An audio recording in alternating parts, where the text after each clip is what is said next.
Good afternoon, everybody. It's Wednesday, the 25th of March. It's 1:30 in the afternoon, and yeah, I got some crazy news for you. First, I was going to show you this.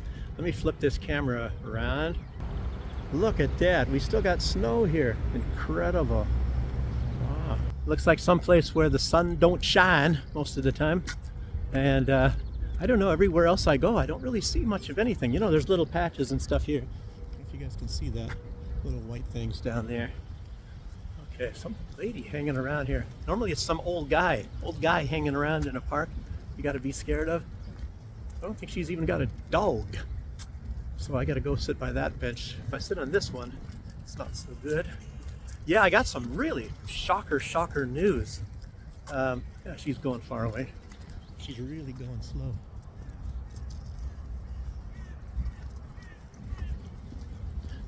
Not even a dog, I don't know. Make sure I don't sit in any bird poop here. Friggin' wind. Guys with long hair, these damn hippies.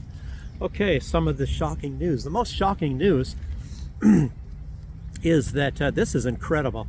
So, Israel apparently has informed Russia that they plan on using a nuclear bomb on Iran. And they're saying definitely 100% it's going to happen. And I was thinking, that is kind of a really stupid move. I don't know if I can go at this wind. I don't like this wind. Let me see how it looks if I go to that other bench. Yeah, but that's a really stupid move. And then I was wondering, I heard some sort of a podcast, and that had Colonel Douglas McGregor, and he was talking about some sort of a scenario, apparently, that Russia had told Israel that if they use a nuclear bomb on Iran, that Russia would use a nuclear bomb on them. I don't know if anything like that happened. I'm sure that no, it's not very good here with the light. I'm sure that Colonel Douglas, a lot of cigarette butts. Jeez, people miss the thing else. Maybe if I can sit back here. That lady freaks me out there, just walking back and forth. And she's supposed to meet somebody here. I don't know. But anyway, no, nuclear bomb. But what was I saying? Yeah, Douglas McGregor. Yeah, if anything like that even happens, I don't know if Russia would nuke somebody back when they're not attacked. It's not in their nuclear doctrine. So I don't think that's really true. I don't know where Douglas McGregor got it. He's not a unreliable guy with information or anything like that. So I don't know. He must have just got it from some bad source. That's what I'm thinking. I don't think that would be true. There maybe even that source that gave it to him is maybe even in some kind of a la land, and that there was never any sort of a conversation between Russia and Israel in the first place. It's just possible. Yeah, let's see what else there. So this is within the last 24 hours, and I'm not sure exactly when I saw that talk with Douglas McGregor, but the one I'm talking about, it's on Russian news. They're talking about that in the news in Russia, and it's not coming necessarily from the government, but very, very well-connected people. And Russian government, I don't think they would necessarily put something like that out. Maybe it'll come out more today, because I believe this just came out today. It's within the last 24 hours, this talk of using a nuke, but they don't even tell if it's going to be a strategic nuke or a tactical nuke. But apparently this is very true information. But you gotta, I mean, that this is what do you call it? It's that lady still running around there. Oh, somebody else grabbed that bench now. No, that it's that the information is reliable. That's what I was going to say. Getting my Biden thing whenever I turn the camera on, but yeah, that it's reliable information. Now it's very possible that Israel said this, and I think they did say that to Russia, but I think they said this knowing that Russia will say that to Iran, and maybe that it's a scare tactic, because you know a lot of these Western countries are losing a lot of money with this deal that's going on with the Strait of Hormuz. And even if it wasn't closed for all the bad boys, that it would still be devastating if it was never closed at all, the Strait of Hormuz, because of, you know, the tension in the Middle East. And obviously Donald Trump and Benjamin Netanyahu, he got coerced. I mean, it's pretty obvious. It's pretty obvious, and everybody suspects this. Everybody who's, you know, has working brain cells highly suspect that this was Benjamin Netanyahu, and he talked Trump into doing this. Now, if you remember, Marco Rubio comes out and said, "Oh, we had to do it because Israel said that they would do it, you know, that they would attack." And it's like, well, why does that mean you have to? I mean, anyway, it's all a bunch of BS anyway. So it's pretty obvious to me that they both planned it together. You know, they're partners in crime. They are definitely partners in crime. And it's not like, you know, they just talk once in a while on the phone. They plan a whole bunch of stuff, you know. And Israel, as you know, wants to create Eretz Israel. They want greater Israel. They want to, and it's not going to contain Iran very much. But Iran is somebody that stands in between that. And of course Yemen is too, but Yemen doesn't have, they're the poorest country in the Middle East by a long shot. And they don't have that much money there. Yemen is not really that much of a threat, except for the fact that they do have some missiles, and they use it, and they use it in defense of other people. And I was talking the other day, I probably said the Egyptian Bible, but I meant the Ethiopian Bible. And apparently the message, there's a lot of the books of the Bible, as you know, most of them are not there, or at least half of them are taken out, and they did not include it in the Bible. And I'm not a big Bible scholar type guy or nothing. I don't know if this refers to Old Testament. Some of that, someone sat there for a few minutes and left. I just want to go there because of the light. The wind is bugging the crap out of me. But no, I talk about this this Ethiopian Bible is because apparently there's a whole bunch of things in there that is much different than the, I guess we call the King James version. I'm kind of getting interested in this stuff, and I'm wondering about the Russian Orthodox Bible. I'm assuming that it has the same books as the King James, because this stuff all came about probably from the Council of Nicaea in 325 AD, you know, under Constantine and all that. And so I'm believing that it's the same, it's just in the Russian language. There might be some differences, of course, as we know, but it's also a known fact that a lot of the things in the Bible were changed. They were changed, some things were kind of missing, things were unclear, and and that's a known fact. That is an undeniable fact. So, you know, and apparently that the Ethiopian Bible, it even says that people are going to be altering the Bible. So when you start, I'm not saying that you have to look and believe in all of the books anyway, like the Book of Enoch and all of this, but I'm assuming also that the Book of Thomas is in there. Thomas is very interesting, obviously, and there's other ones too. What is it? The Book of Philip. I think there's even mention about the cats, about the value of cats in the Book of Philip, and the Book of John. I don't know. See, these are all in the Gnostic texts, so very interesting stuff. And you know, I don't know. I have a really weird sort of a view of the Bible and things. I want to talk about other things, but here I'm going into this. And another thing I got to tell you guys, I said I might be doing videos a little bit differently now, and apparently well, it looks like it is. And I start on Friday. I start a job, so I'm actually gonna have to work, and it's I'll be working in a bakery. And luckily the supervisor type guy, he knows English, so at least I'll learn how to do this stuff. And actually I'm learning to be a baker. It's not like in Germany you have to go through a whole rigmarole and you have to get accepted, and you know, to do your Ausbildung and your Umschulung or something like that. But actually I'm going right into that, which is very strange. And it's not going to be great pay. It'll be better later on, of course, but the pay is better than in the zoo. If I told you guys before, the zoo I was making, and it was every single day, 8 hours a day, and a lot of lifting, and that was it was 800 rubles a month. And what is that?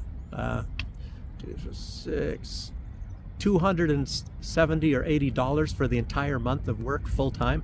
It's like, what?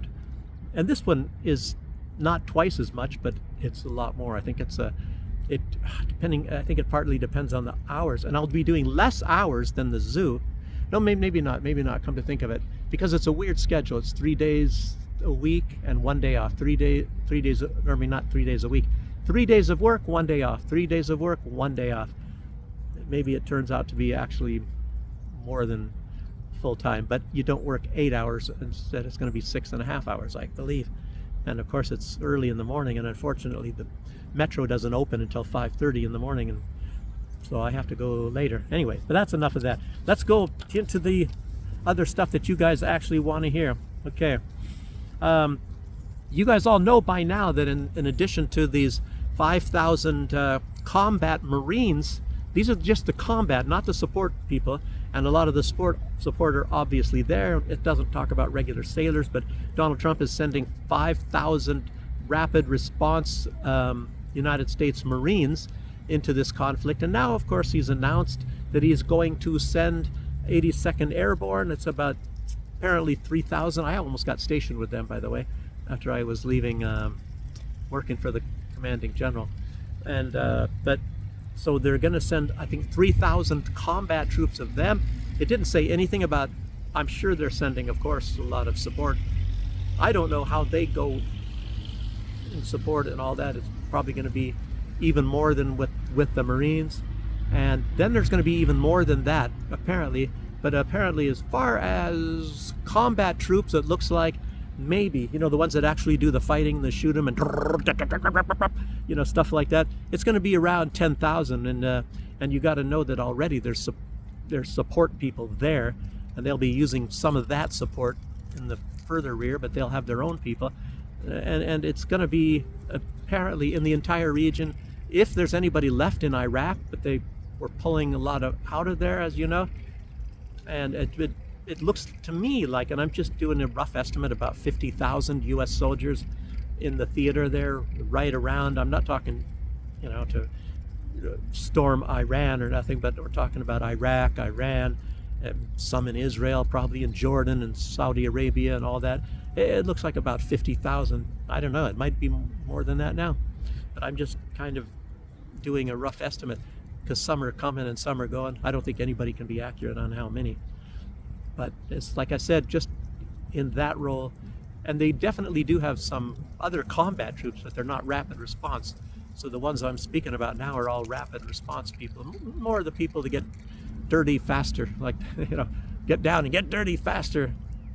And 82nd Airborne, 101st Airborne, they might be going too, you never know.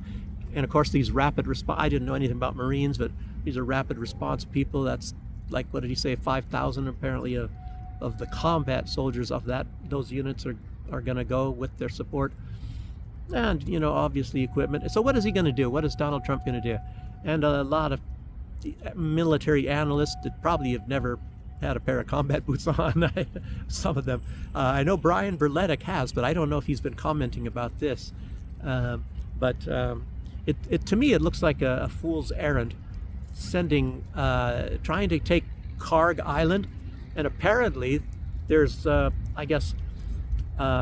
evidence that Donald Trump was talking about that the U.S. should take Karg Island back in some previous wars in the 1980s or something.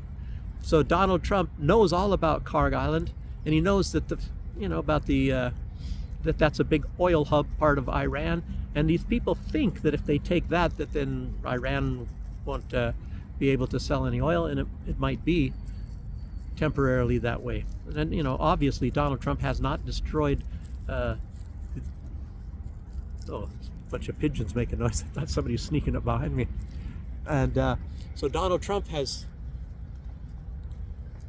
I think they are over there. What was I saying? Yeah, he was saving that because he was going to take it and use it when he steals oil, thinking it was going to be a big pushover in Iran. And he knew he was going to lose some people. I didn't give a crap that if he's going to kill Americans to get that. And you think he'd have enough oil with Venezuela, but I guess it's not enough oil.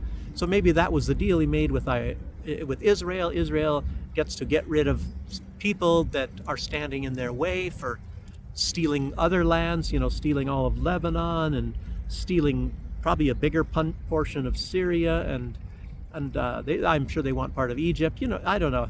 You got to look and see maybe what their doctrine is, and they're talking about it very much on their own, so it's not like I'm making anything up. They want Eretz Israel, and I don't know, they want a big portion. I think they want maybe Iraq as well.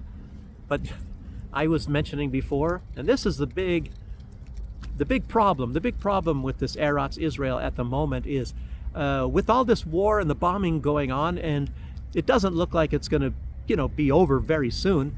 A lot of the people from Israel are actually packing up and leaving, and there's even interviews, and they say, well, most all of them have a second passport, so they're going to somewhere else, to getting out of there, getting out of Dodge. And Israel, in order to take over all these lands and increase the borders of Israel, you need settlers. You need somebody there. And as we see, they ethnically cleansed the southern part of Lebanon. So what are they going to do there? I mean, maybe they're going to need a lot of military. And Hezbollah, who knows where they're going to be going if they are actually moved out of southern Lebanon, but they're having a lot of military success as well. So Israel, they're going for broke now, and this looks like it's the big deal. This is where it's all coming down, in case you haven't noticed already. And this is the big deal for Israel. So this is, they're not taking everything right now, but they're making a lot of expansion. You know that it's during Donald Trump's presidency, because Donald Trump is undeniably a Zionist. So, and some people say, oh, the Zionist Christians, that they have their own thing about causing Armageddon and wanting to see massive amounts of people getting killed, and thinking Jesus is going to come back, because of that. And the Israelis have their own, thing that they want to cause an Armageddon, and they believe that then they can build the third temple, demolish the Al-Aqsa mosque there, and build the third temple, and basically, and punish all of their Amalek, all of the Muslims, which, by the way, I guess are also the seed of Abraham. So in other words, apparently in the Bible, God promised all these lands between, what is it, the Euphrates and the Nile, or whatever this big land is, to the seed of Abraham. And they seem to not really realize that the Muslims, are all those people there in Lebanon and all those places, they're also the seed of Abraham. So, but I guess they're saying, no, well, maybe those were the bad guys. I think, who was it in Mormon, what is it, Lem and Lemuel, or it's kind of like, I don't know, is that maybe like Adam and Eve? One of them is bad and one is good. Anyway, let's get off of this stuff. You guys don't want to hear about this Bible stuff anyway. Let's get back with the news. It just all kind of fits in, I guess. So I talked about how many, it seems the goal is going to be Karg Island. I don't know. Donald Trump might have an obsession of that. I talked about that many years ago, and I am never wrong, because I am the Trump. I am the king, the Trump. Okay.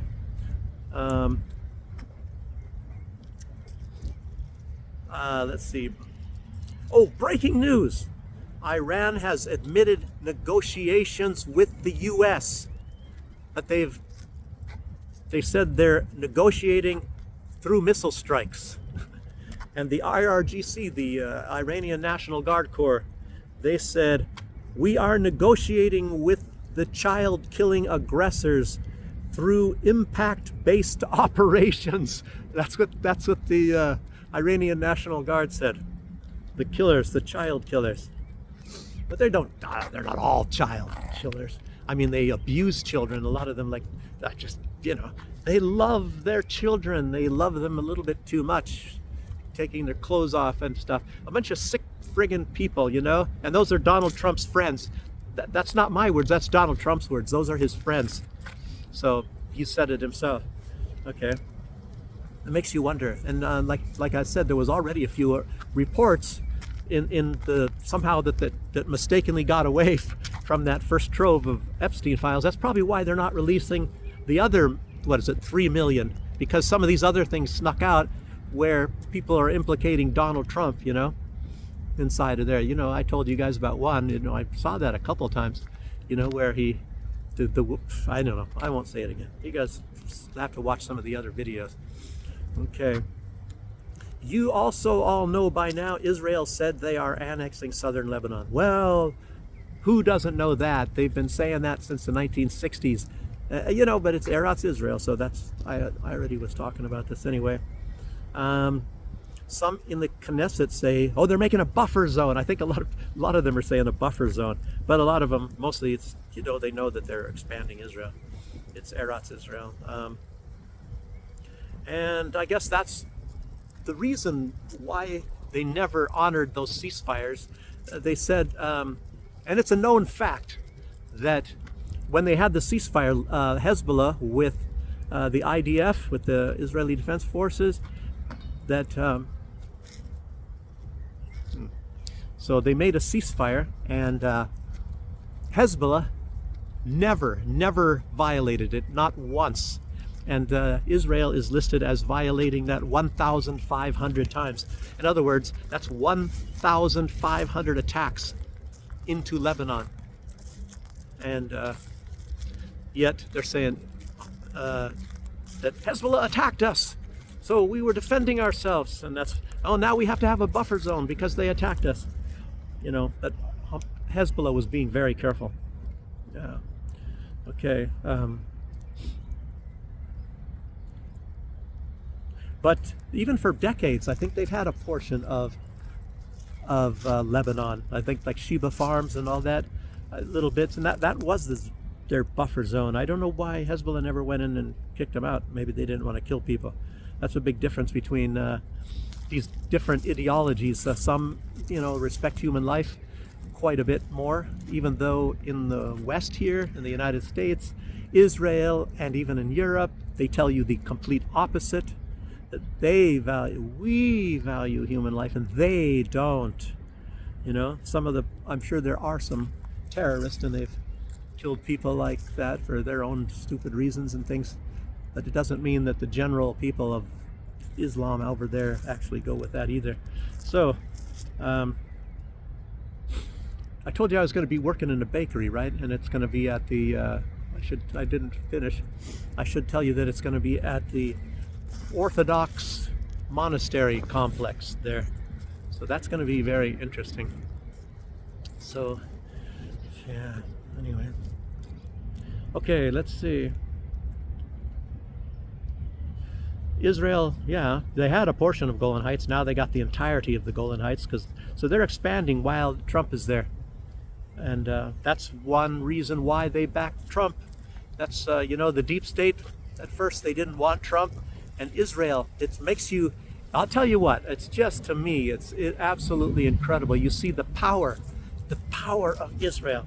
And that's one reason why I'm kind of skeptical about people that say, oh no, the U.S. is the boss. The U.S. is the boss. And they tell Israel what to do. Yeah, you know. But I tell you, I don't think so. And then some people think that Israel is totally the boss. But I tell you, it's a partnership, and I think that for the most part, it's the major partner. And it seems undeniable to me if you studied friggin' history. I'm an honor graduate in history, you know, and professors have even, I'm not just kind of like bragging, they've even said, you know, wanted me to sign papers to where they can use my research in books. So I did that in the university. I was only an undergraduate, for God's sake, you know. But why was I saying that? So just saying, oh God, I wasn't actually trying to brag. I was going to say something else, and now it kind of went along with that. It's what was I saying about? Sure. Oh, I wonder if it'll occur to me probably after the video. But no, I was going to say that it's very obvious that that Israel is the major partner in all of this. You can just sit there and watch everything that's going on, and you got to look back for 10 years, 20 years, 30 years even. Maybe even, I mean, you can even look and see elements, which is very strange. Look at these elements even back in the Balfour Declaration, you know, the Sykes-Picot Agreement and all that. I mean, that is a weird thing right there, but that predated, I think, the Balfour Declaration. But it's like really weird. And then you got the Rothschilds in there, you know, that were there for the establishment of Israel. And then now you have Epstein saying he works for the Rothschilds. He did, or maybe he still does if he's still around. Some people say he is. I don't know. I really don't know. But but they're definitely the main partner in the partnership between the United States and Israel. We will rule the galaxy together, Luke. Ha ha ha! You are my son, Luke, or whatever he says. Okay. Yeah. So, like I said, I think they took another big portion of Syria besides just the Golan Heights, and of course they want more and more. But like I said, where are they going to get the settlers? So what are they going to do with this land? You know, I don't really know that they're going to be able to hold it because people are leaving Israel. They're not coming. Of course, they did this false flag thing at Bondi Beach, and the whole thing that was in Australia is to get Jews to all move to Israel, you know, because they need some for these lands. And another huge portion of Jews, which of course is not going to work, and maybe this is part of it, maybe this is, but there's a huge population of Jews living in a place called Iran. So one of the biggest populations of Jews on planet Earth is in Iran. Oh, but they're out to get the Jews. But they're anti-Semites and they're trying to kill the Jews. Yeah, right. You know, but they don't want you to know that there's a lot of Jews there and they get along perfect and they don't want to leave. They like it. They say it's better in Iran than it is in Israel, and of course it probably is. So, but wait, it's supposed to be miserable there and everybody hates the regime and all that kind of stuff. But anyway. Okay, there was one part of this I wanted to, it's got a little bit of a deviation. It's about like a lot of the children. A lot of people are still talking about a lot of children getting killed. Well, and mention even some of the land taken. The majority of Gaza, over 50% of what it was, before all this stuff, is gone now. So Israel took that already. And of course they're now in the process of taking kind of a weird number. It said 61% of the West Bank. Anyway, they're taking a huge part of the West Bank, as you see. I don't know how they can do this. And then they're taking Lebanon. They're taking a big portion. What is it? 15% of Lebanon, whatever the all the way up to the Litani River. That's where they drove all those people out, and they created over 1 million refugees, over 1 million refugees by driving these people out of southern Lebanon. And I guess that it's nearly half, what is it, 400,000 children? What do I have the number here? I'll get to that here in a second here. But it's 1 million. Wow. Yeah, and they keep taking the West Bank. They've been doing that for my whole lifetime anyway. Okay, the children here. Iraq. Remember back in Iraq when Madeleine Albright, when somebody asked her, there was a reporter, and said, "What about the you know, these people?" And apparently it was like 500,000 children through those years died, and she said it was worth it. It was worth it killing all these children and things like that. But I think she's Jewish too.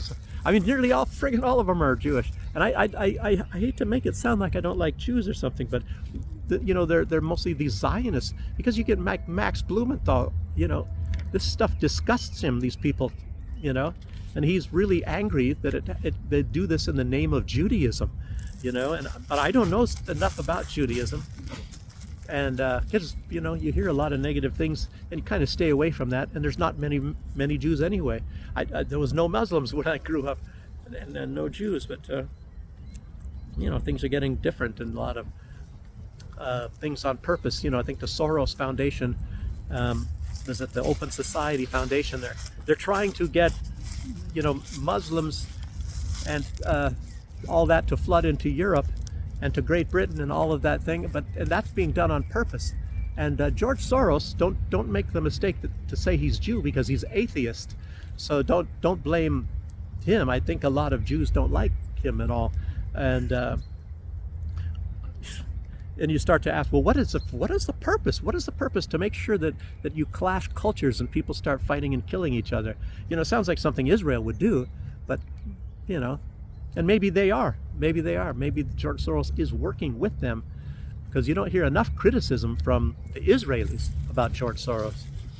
And a lot of these people, like in the World Economic Forum, and George Soros is a big member of that, as you all know, one of their biggest goals, it might be the biggest goal, no, it's probably not but it's one of them, is to reduce the world's population. And it's probably a great thing. They want people to be killing each other. The rich people, they have their gated communities and their bunkers and all that. Nothing, unless they're in the wrong neighborhood or something like that. They're all safe. But they want all the rest of us to kill each other.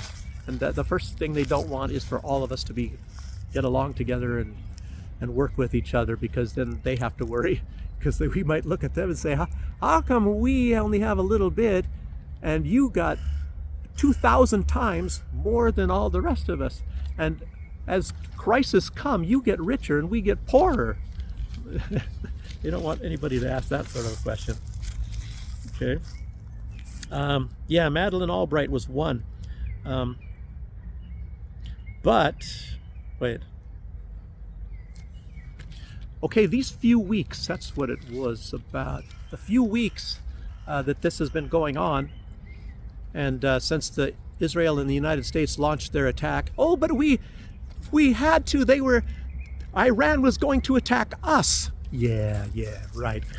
Donald Trump, he's doing everything, but Donald Trump says, I'm not going to get into heaven. Well, maybe you should stop friggin' lying all the time. I mean, that's one thing right there. I don't think really God likes that. You lie and you get a whole bunch of people killed. I don't think he really likes that. And you talk about, oh, I won't get into heaven. Why? I didn't do anything wrong. Gosh. So, yeah, but talking about a lot of these attacks on children, and I said this back when I was working on that podcast show. It was 2 nights a week, and it was like 3 hours a night we did this and all that. And I was always calling 2024 was the year of the war on children, but it's never ended. And the United States, of course, is very much in that war too. And they purposefully bombed, double tapped 2 Tomahawks into that school of little schoolgirls, killed 171. Yeah, so that's more kids. And of course, the same day a joint attack, both the United States. They killed the Ayatollah, 86-year-old guy with his whole family and all that, the religious leader of the Shiites. So Iran lists, because, and this is not a complete list, but what they have so far, because they have the bodies, is 278 children only. That's not enough. I mean, it's not. What did I use that word enough for? It's not what you would suspect with all these bombs. 278, and I tell you, I think it's a lot higher than that. But it's not because, or it's not the full amount, because they have not uncovered even all of that rubble yet. They're bombing every day, Israel and the United States. So 278 children killed, and 1,000 children maimed, wounded, disfigured, maimed, losing legs and things like that. So altogether, it's not so good. And thus far, over 100 children have been killed in Lebanon, according to Lebanon, and over 2,000 injured. Not 1,000, 2,000. Why is there more injured in Lebanon? And many, of course, seriously and maimed and all that sort of thing. But nearly 400,000 people have been displaced. No, wait a minute. 400,000 children have been displaced. 400,000 children are displaced, and over 1 million people from Lebanon. That's Lebanon alone. Because, they evacuated them, and if they don't go, they bomb them and they kill them. And that's the orders. If you don't leave, you get killed. The Israelis kill people. And you can't, and Hezbollah, they stay sort of hidden and they just bomb. They can't do that much. But there's a lot of the people there, they've all taken up arms. Butchers, the bakers, and the candlestick makers and all that. Yeah, like I said, Israel's all like destroying all the structures in South Lebanon already, you know, so nobody can use them as shelters or anything. Making sure they're destroying the bridges after everything is pretty much evacuated. And some people maybe that have not been, that are still maybe on the way or whatever, unfortunately, maybe they won't make it. Maybe they'll be slaughtered because they blew up the bridges and things to make sure nobody can come back into southern Lebanon. Wow. And southern Lebanon, if you talk to people that have been there, it's supposed to be a really beautiful area, one of the most beautiful places in the Middle East. For your information, I guess. I've seen only pictures. Really, really does look beautiful. Rolling green hills and things. Fertile soils. So, as Trump and Hegseth are preparing to send in the ground troops, the U.S. is so far looking at, like I said, they're sending in an additional 10,000 combat soldiers. Yeah, I already talked about the 50,000 approximately, the way it looks to me in that theater. But another thing you have to realize is they are still negotiating to get the Kurds in into the battle, the Iranian Kurds. So the light here is bad. The Iranian Kurds, they're trying to get the Iranian Kurds to be their ground force. And I'm sure if they can swing that, they're going to be the cannon fodder at the beginning, and then, then they'll send in their elite forces, the United States probably, when actually the ones that are going to do all the heavy lifting would be the Kurds, if they are successful. And I think they're offering them some money and all that sort of,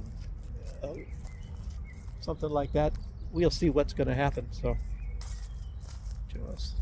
maybe better. I'm going to go sit on the bench here a little bit again. This one here. Okay, and let's see, the UK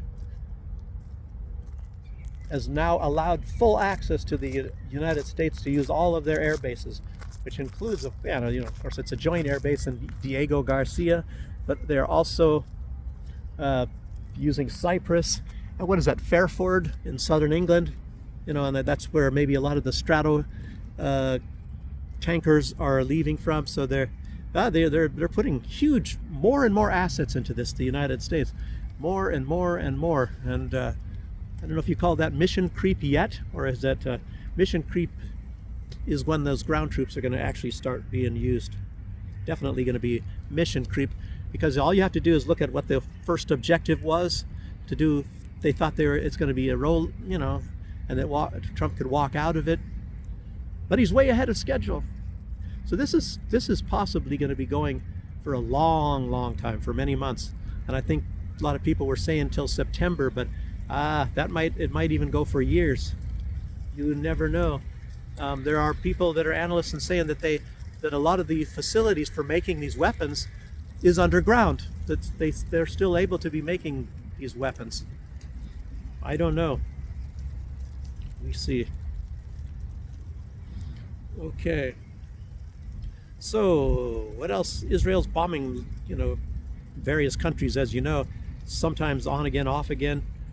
Not just Iran and Lebanon, and occasionally they're going after Syria, and I haven't heard of any bombing of Yemen for a little while, and Yemen has not even been getting involved in this, which is very strange. But the United States, did you guys know that the United States is also bombing targets in Iraq? So there are rebels in Iraq, and the United States is bombing them because they are taking part, and those rebels have been, bombing some of the U.S. assets in Iraq, and that is the main reason why the U.S. is pulling out a lot of their forces, if you didn't already know, from Iraq. So they've joined the side of the resistance, of course. And what else? Yeah, and the U.S. did a really, I guess it was today, in Anbar province, a really bloody bombing. And the difference, I'll tell you now, I was going to tell you a little bit afterwards, I wrote it down here. But I was asking in some other videos, I was saying, well, why is it that that Israel, I'm thinking that they were lying, that they are losing more people, more dead than they say they are, because there's always these raids or these bombings from Iran, and they say no dead and all that. Sometimes there's some people injured, but I think maybe those injured are those that are outside of obviously outside of the blast. If they were in the blast area, they'd probably be dead.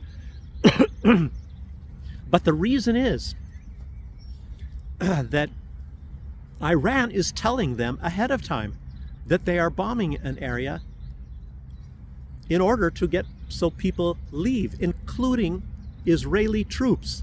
So they tell the Israelis that they're going to bomb something before they bomb it, even the military. And so that's why Israel is not losing that many people. And when I was just mentioning a little bit earlier in this video, it's because they care about human lives. And it's like, we're told something different. Israel tries to tell you, look, they bombed this school, or I don't know if they said a school or whatever, that, oh, whatever.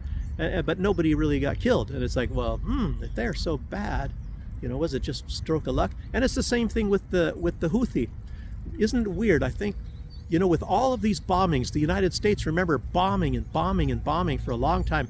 They were bombing like 24/7 on Yemen back then, and they killed thousands of people in Yemen.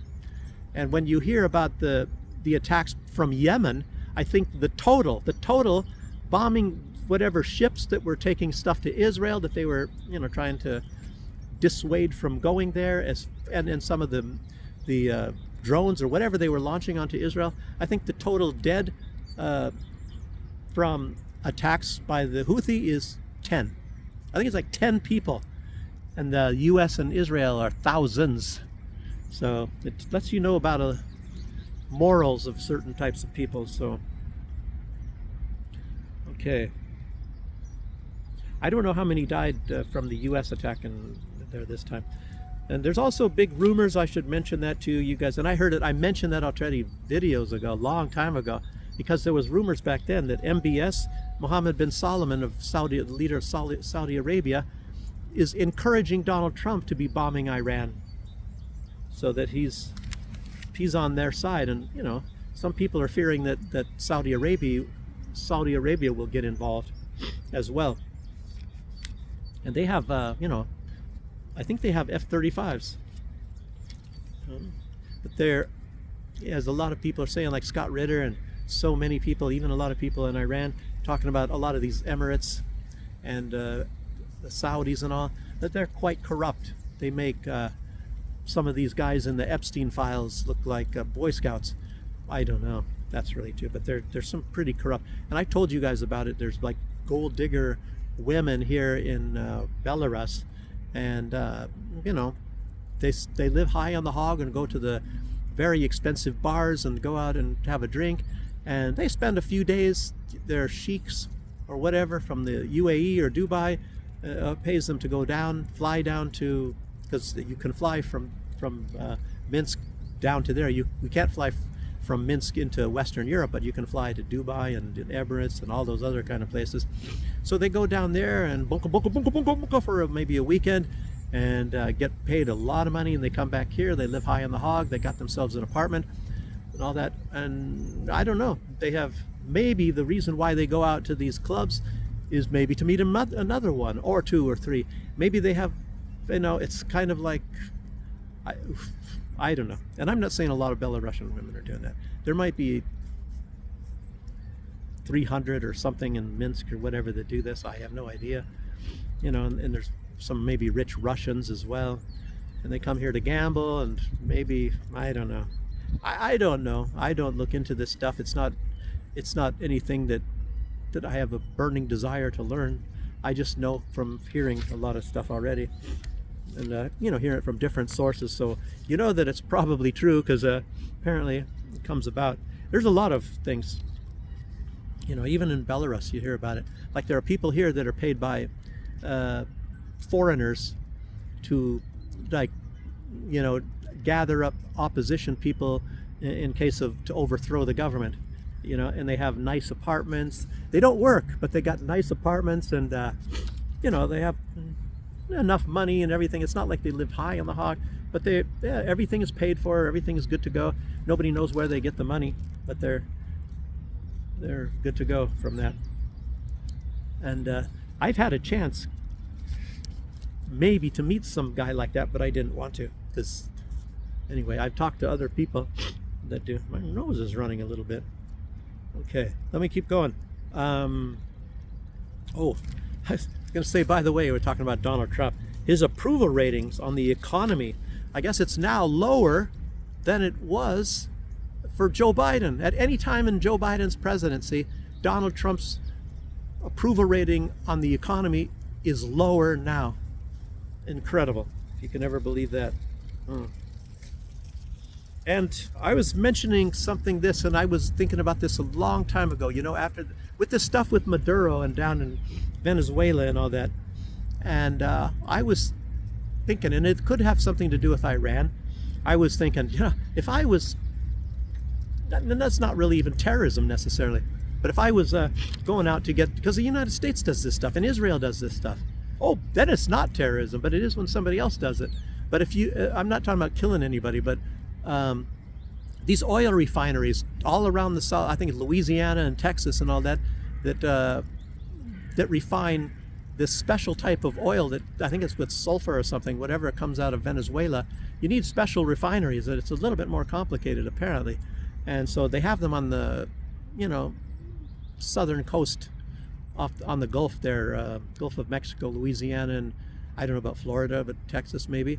And if I were somebody like that wanted to get after the United States and screw something up for them or whatever, I would bomb one of these things, you know. I shouldn't even talk like that, because I'll probably get arrested by the United States, probably get locked up. I'm not saying I would ever do that, but if I were them and these people are really desperate, that's what I would be doing, I suppose. And lo and behold, I guess in the last 2 weeks and just a couple days ago, there's one burning, and it's out of control in Texas.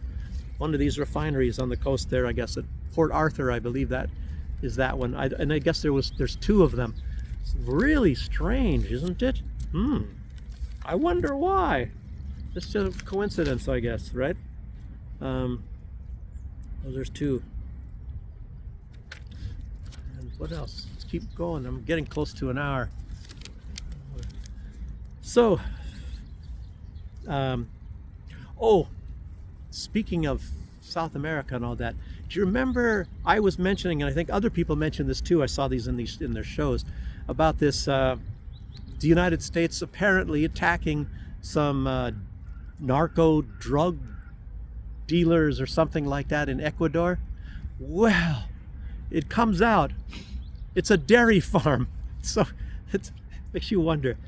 It's probably one of the first attempts to use AI to target, you know, anybody against America. And they probably, oh, this place, it fits, it's near the water and it does this and the whatever, so it must be a drug.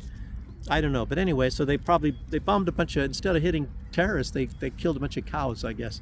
The United States, brilliant intelligence, you know. It's just like Iran isn't building a nuclear bomb, you know. And Donald Trump, he's never going to let that one go, because he thinks that's his saving grace. I just have to keep saying it. I just have to keep saying it.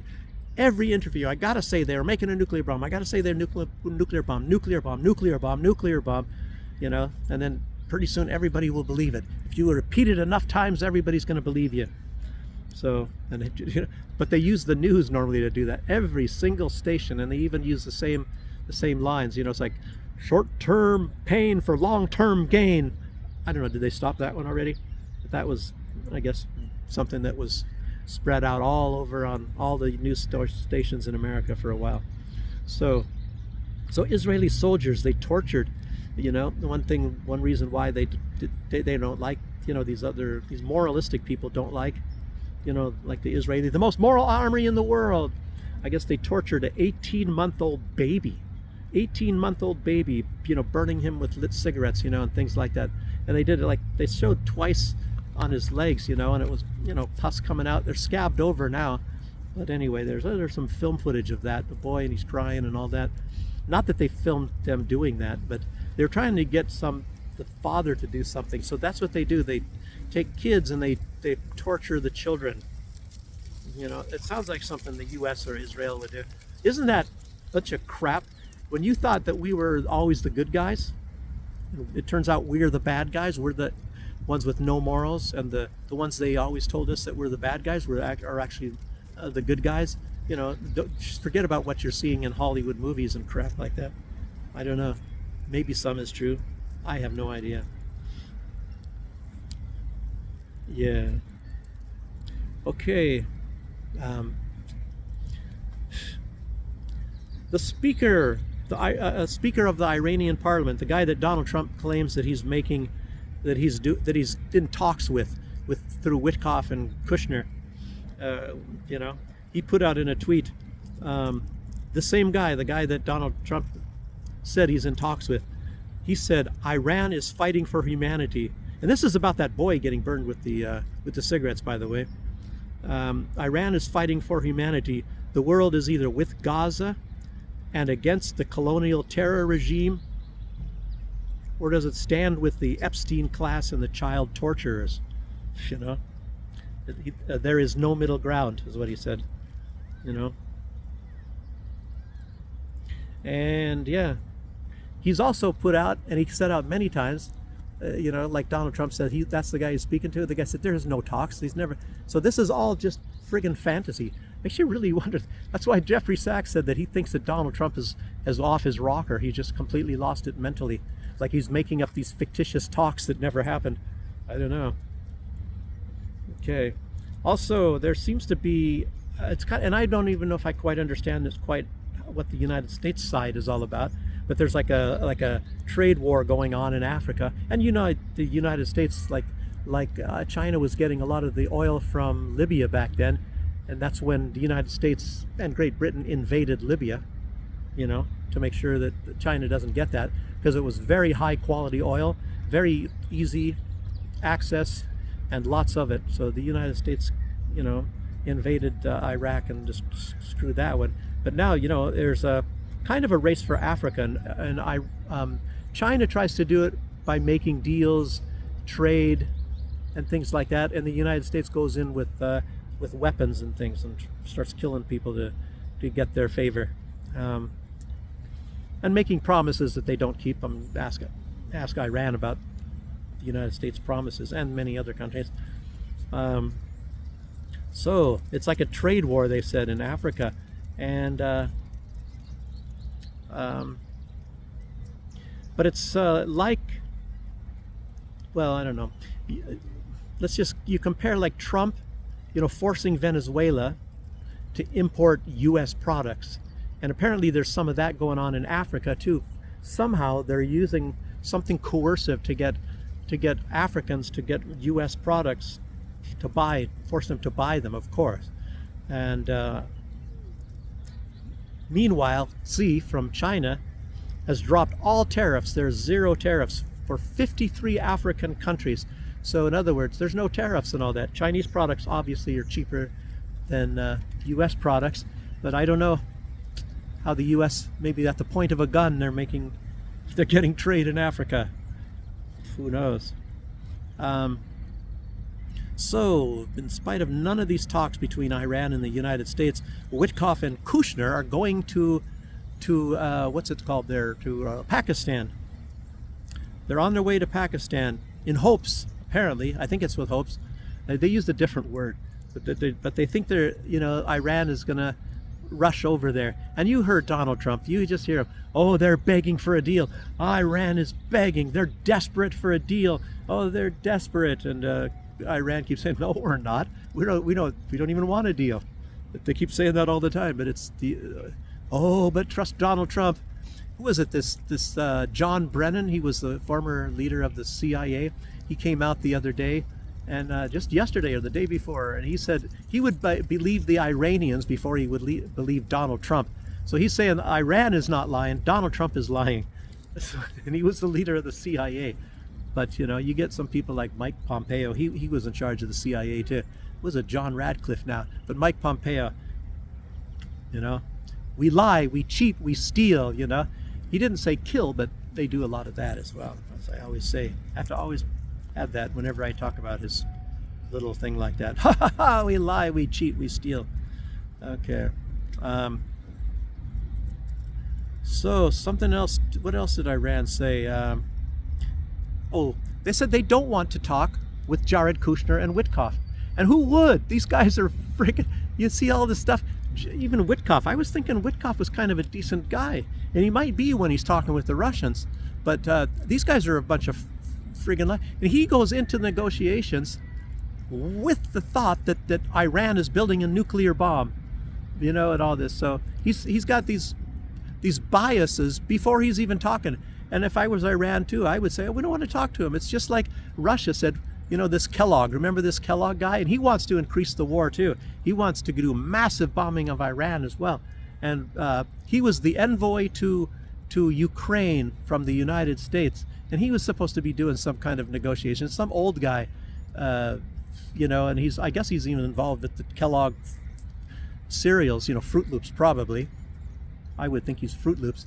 And his daughter is doing heavy business with Ukraine. So he was definitely on the side of Ukraine. But anyway, Russia said they don't want to talk to that guy.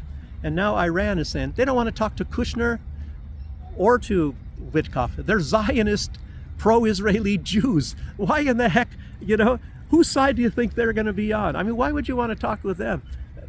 Anyway, they're supposed to be the honest broker. I don't know. It's there is no point anyway.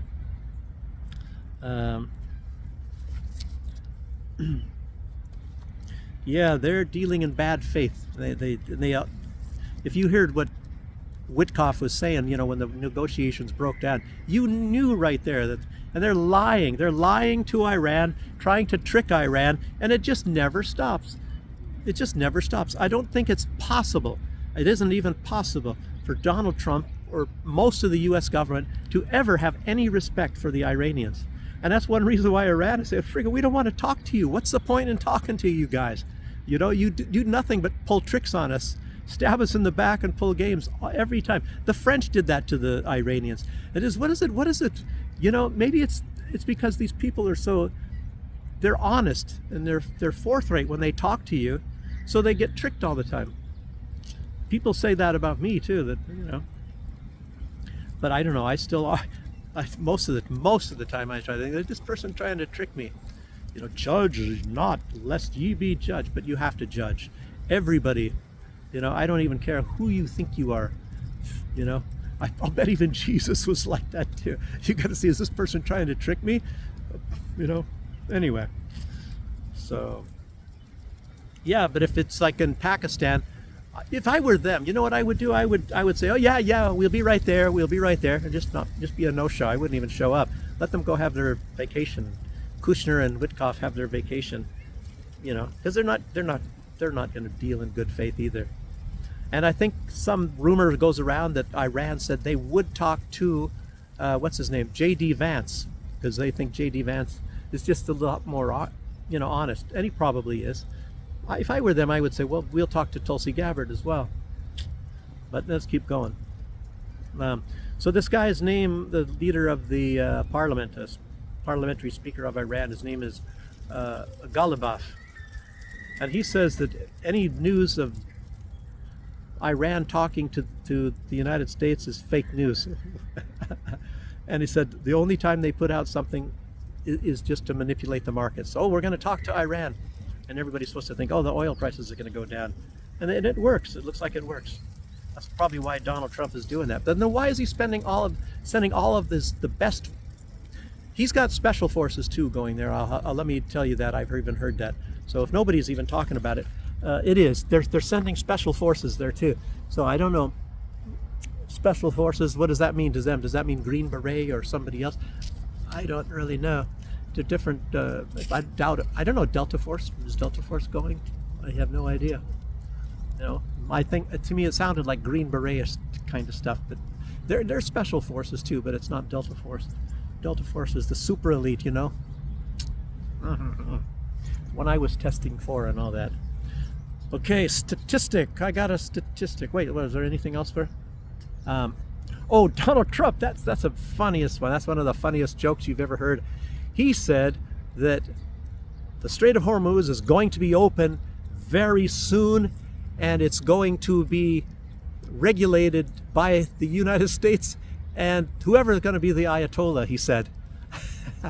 You know, and I'm starting to really wonder, because they haven't shown this other Ayatollah, and Trump, you know, I did hear he had some injury to his legs, so, you know, but no, he hasn't shown his face, and I don't know if there's any word. So somebody has got to be leading things. That's the only blurb I got to say about that. So let's see.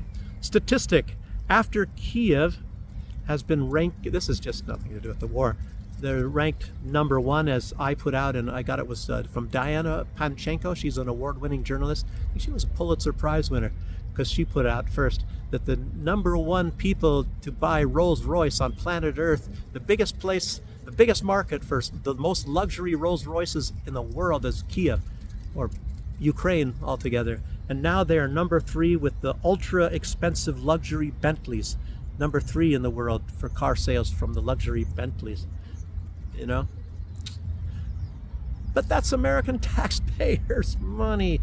And Zelensky, give me money. I need more money. I need the money. I need 90 billion from Europe now. I think Trump has slowed down a lot with the money. Remember when Donald Trump Jr., he said he goes to Monaco and all that? He says all of the most luxury sports cars and luxury cars, they all have Ukrainian license plates on them, thanks to the American taxpayer. And it's like, do you don't think that the government doesn't know about this? Maybe that's one reason Donald Trump seemed to be a little bit upset about sending all that money, because these guys are just buying luxury houses and villas and everything all over the world, including Zelensky, especially Zelensky, and all these luxury cars, you know. So, and let's go. So the statistic, I already got to that part there. Yeah, experts are saying that California and many other places in the world will have, you know, real crisis in gasoline prices. Wait a second. Very, very soon, a real explosion. It'll, you know, it's already over $4 a gallon apparently in California, and I guess I don't know what the price. I remember back when I was driving back in the old days before the army, and it was like 70 cents a gallon. It's a little bit higher now, I guess. I was in Washington State, and but anyway, there's already a big crisis in Philippines. Huge, thousands of people for one gas station. I just saw pictures of it. It looked like they're having some, what do they call that, tailgate parties or something like that out there. Then things are going to get much worse. They say in about 2 weeks it's going to get really bad, I say. And costs of most everything is going to go on up when just for all of you, if you have some things you know you're going to need for a while, and you can keep them for a while, I you know, and you have the money now, I'd go get them.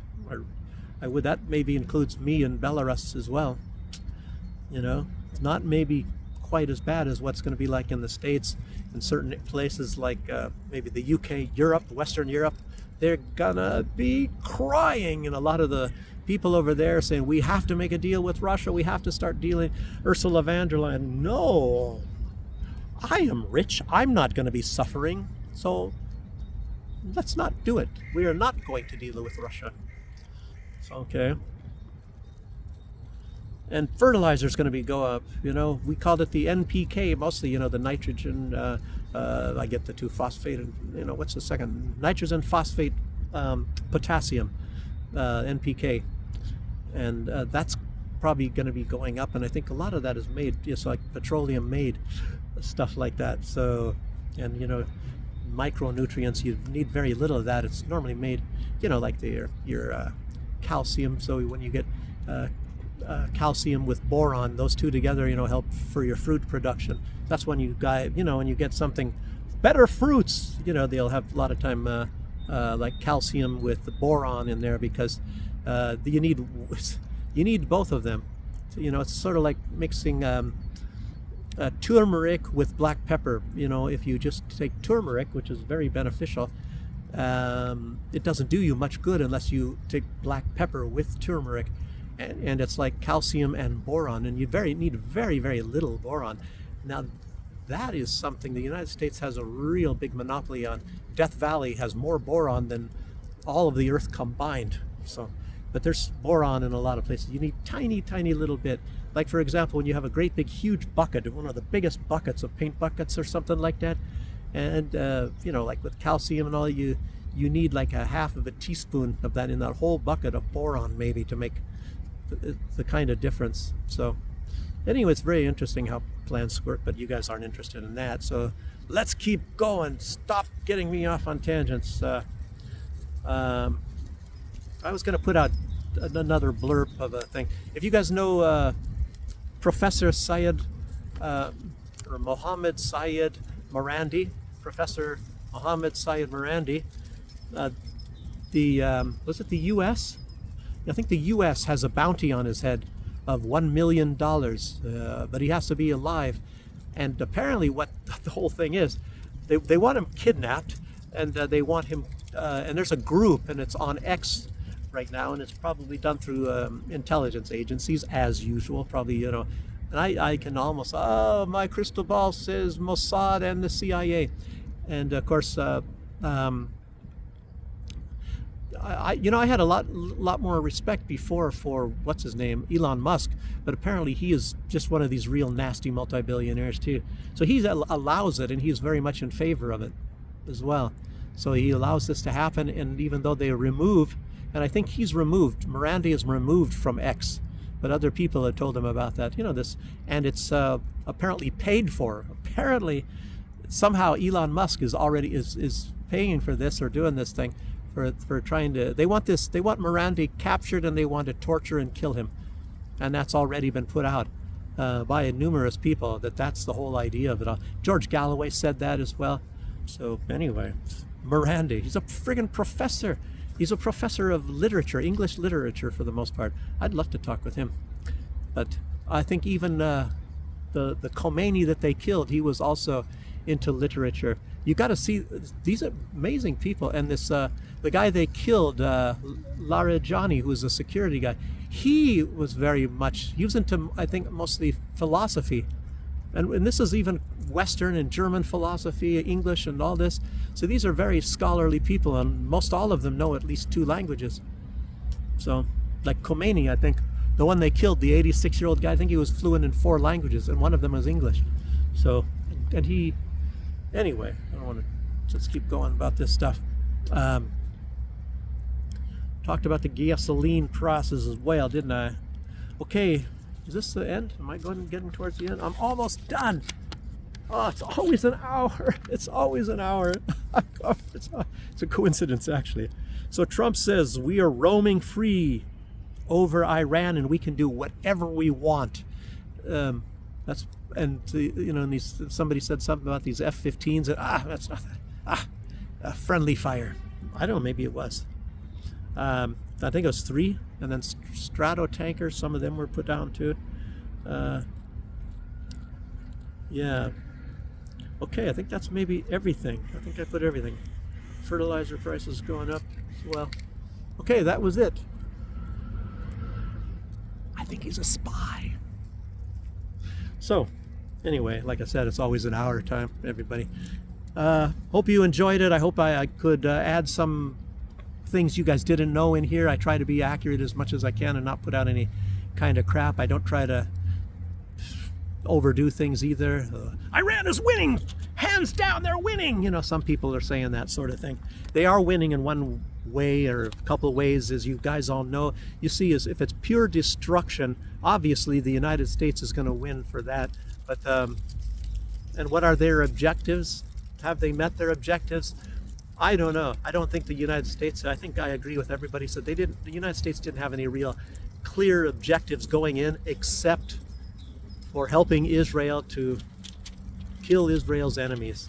That's apparently is what the whole thing is all about. The slaves of Israel, the master is Netanyahu. And we all know that. We all see that. I don't think there's any denying that. Okay, anyway, thanks for joining me, everybody, and I'll see you on the next time. Bye-bye.